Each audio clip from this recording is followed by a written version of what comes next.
अस्सलाम वालेकुम दोस्तों, आज हम लोग पढ़ने जा रहे हैं बायोसेट्स का मॉडल 2। यूनिट 1 ख़त्म हो चुका था और हम लोग यूनिट 2 देखने जा रहे हैं। ठीक, sampling techniques and sample size determination देखेंगे। सबसे पहले सैम्पलिंग टेक्निक्स देखेंगे। ठीक है, सिलेबस के अकॉर्डिंग हम लोग चल रहे हैं। सबसे पहले सैम्पलिंग टेक्निक से पहले हम कुछ टर्म्स जानने की कोशिश करेंगे। पॉपुलेशन एंड सैम्पल पैरामीटर्स देखने की कोशिश करेंगे। 4 चीज़ें होती हैं जो हमें जानना है। एक है पॉपुलेशन, एक है सैम्पल, ठीक, और एक है पैरामीटर एंड स्टैटिस्टिक्स। इसको जानना बहुत ज़रूरी है, तभी हम आगे जान पाएंगे। पॉपुलेशन क्या है? The entire group you are studying.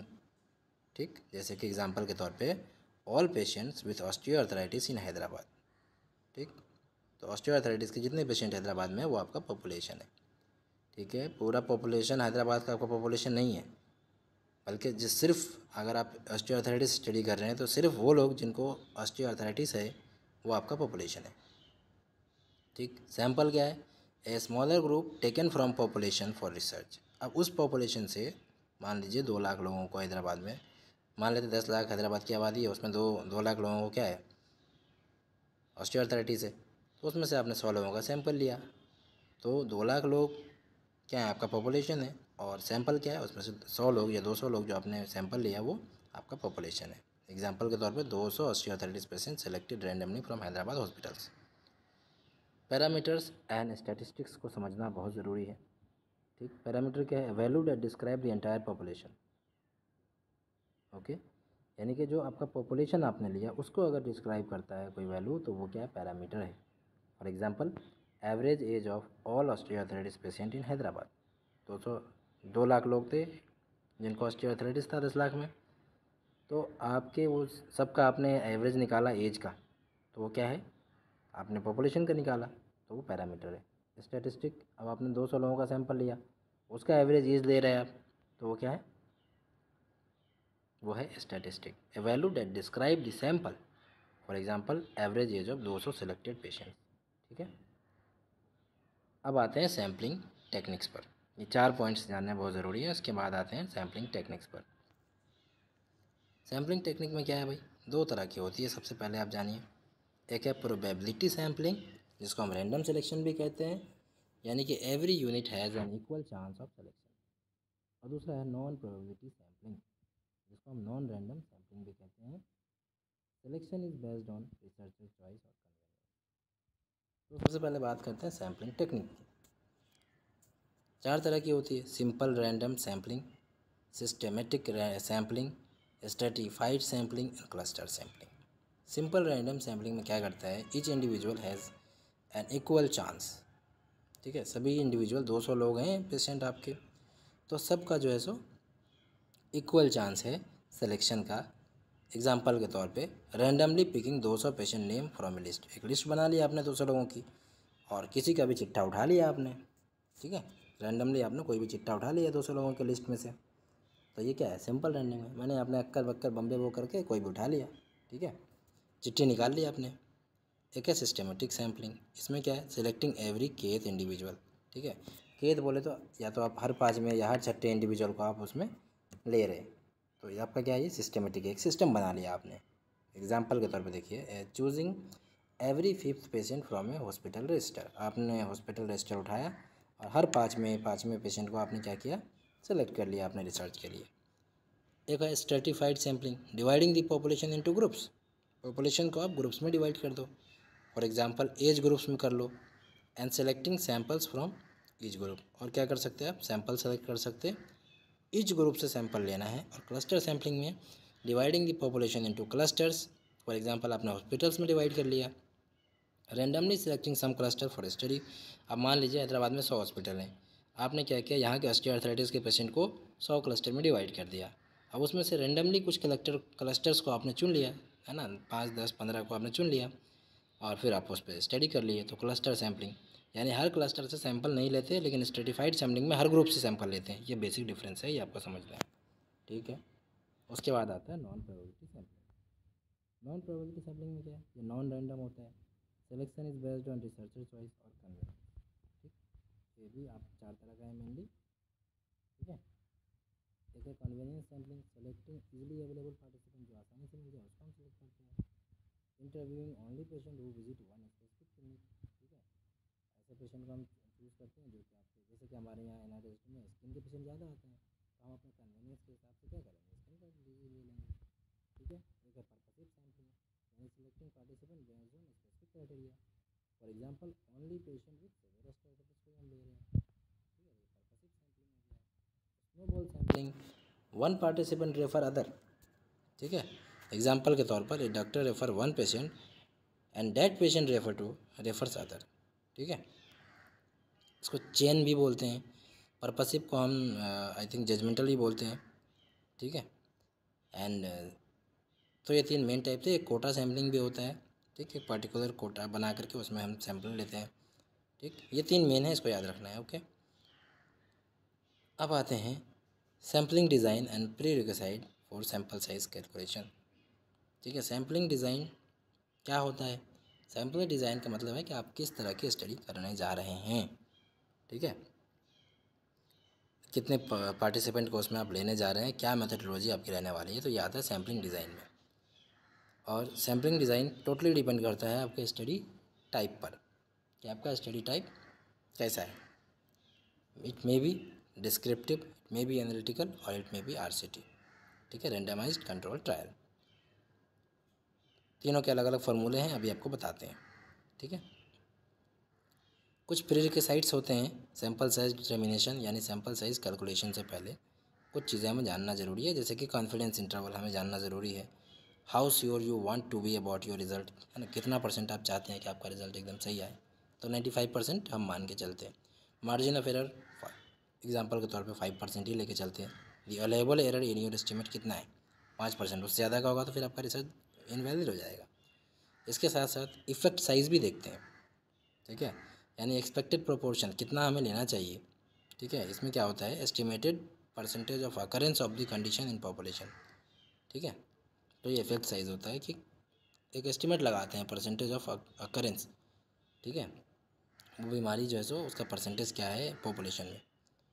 Computation of sample size for different studies, अब अलग अलग स्टडीज़ के लिए आप कैलकुलेशन कैसे करेंगे, तो इसके लिए फार्मूला है, फार्मूला मैं अलग से आपको दूंगा, यहाँ पे नहीं आ पाता है, मैं कोशिश करता हूँ भी, तो ठीक है। एंड इसमें मैं कुछ लिख पाऊँ ऐसा है नहीं, हाँ मैं लिख नहीं सकता इसमें शायद, बट कोई नहीं, मैं आपको फार्मूला कहीं और से बता देता हूँ। तीनों स्टडीज़ की अलग अलग फार्मूले हैं और तीनों को मैं एक बार फार्मूला पढ़ के मैं आपको बता देता हूँ, ठीक है। आप फार्मूला को छोड़िए, अभी पहले इधर आते हैं। एनालिटिकल स्टडीज़ पे क्या है, cohort control, case control and cohort studies, ये आपका एनालिटिकल स्टडीज़ में आता है। इसमें क्या होता है, सैम्पल साइज डिपेंड करता है रिस्क रेशियो पे एंड ऑड्स रेशियो पे। ये क्या होता है अभी आगे बताएंगे आपको। एंड पावर ऑफ स्टडी पर डिपेंड करता है, यूजुअली 80% लेते हैं पावर ऑफ स्टडी, इस पर हम लोगों ने क्वेश्चन भी सॉल्व किया था, ठीक है। जिस तरह से मार्जिन ऑफ एरर 5%, है ना, कॉन्फिडेंस इंटरवल हमेशा हम 95% का लेते हैं, ओके, उसी तरह से पावर ऑफ स्टडी हम 80% लेते हैं। और आरसीटी में requires larger sample to detect difference between control and different groups, ठीक है। रैंडमाइज कंट्रोल ट्रायल में हमको लार्ज सैंपल चाहिए होता है ताकि हम different control and treatment group को ले सकें। Use formulas based on power analysis, और इसमें हम पावर एनालिसिस के बेसिस पर फार्मूला यूज़ करते हैं। Need assumptions about expected effect size and variability, वही नॉर्मल मान के हम करते हैं, ठीक है। फिर उस एजम्पशंस को हम टेस्ट करते हैं, और कुछ एग्जांपल्स हमने देखने हैं इधर, बट उससे पहले चलिए आपको एक फार्मूला बताते हैं, ठीक है। उससे पहले आपको फार्मूला बता देते हैं सो डैट आपको थोड़ा सा क्लियर हो जाए। ये फार्मूला है, इसके स्क्रीनशॉट लेके आप रख लीजिए। फार्मूला डिस्क्रिप्टिव स्टडी का फार्मूला ये है कि आप इसमें क्या करेंगे, Z square into P into 1 - P, इसको आप क्यू भी बोलते हैं, डिवाइडेड बाई डी का स्क्वायर, ठीक। इसका स्क्रीनशॉट लेके रखिए, अभी उधर मैं समझाऊंगा तो फिर आप इसको कंपेयर कर सकते हैं। एनालिटिकल स्टडी का फार्मूला क्या है, Z alpha by 2 plus Z beta, ठीक है, का whole square into P1 into 1 - P1। अब ये क्या क्या है P1 वो आप स्क्रीनशॉट लेके रखिए, अभी आपको मिल जाएगा, ठीक है। P2 into plus P2 into 1 - P2 divided by P1 minus P2 का होल स्क्वायर। ये आपका एनालिटिकल स्टडी का फॉर्मूला है, ठीक है, सैम्पल साइज कैलकुलेशन, ठीक है। एंड RCT का क्या फार्मूला है? RCT में अगर आपको सैम्पल साइज निकालना है, n निकालना है, तो फिर उसका फॉर्मूला ये है कि Z alpha by 2 plus Z beta का whole square into 2 into sigma का स्क्वायर। सिग्मा क्या है? स्टैंडर्ड डेविएशन है, divided by M1 minus M2 का होल स्क्वायर, ठीक है। स्क्रीनशॉट आपने ले लिया, फिर आप चलते हैं उधर अपने फॉर्मूले की तरफ, अपने PDF की तरफ, और फिर यहाँ देखते हैं इसका सीन क्या है। अब देखिए, तो पहला फॉर्मूला था आपका, ठीक है, डिस्क्रिप्टिव स्टडी का, जिसमें आप सर्वेज या प्रीवलेंस स्टडीज़ लेते हैं, नाम याद रखिए, सर्वेलेंस या सर्वेज या प्रीवलेंस स्टडीज़ लेते हैं।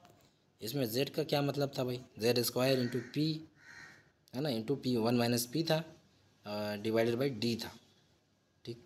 तो Z यहाँ पर Z स्कोर है, और हमारा मोस्ट ऑफ द स्टडीज़ में हम 95% मान के चलते हैं, तो Z का वैल्यू यहाँ पर 1.96 है। P बोले तो एस्टिमेटेड प्रोपोर्शन था 30%, है ना, प्रीवियस स्टडी से हमें मिल रहा है, तो उसको हम मान के चलते हैं, तो प्रोबेबिलिटी हमारा 0.3 का है।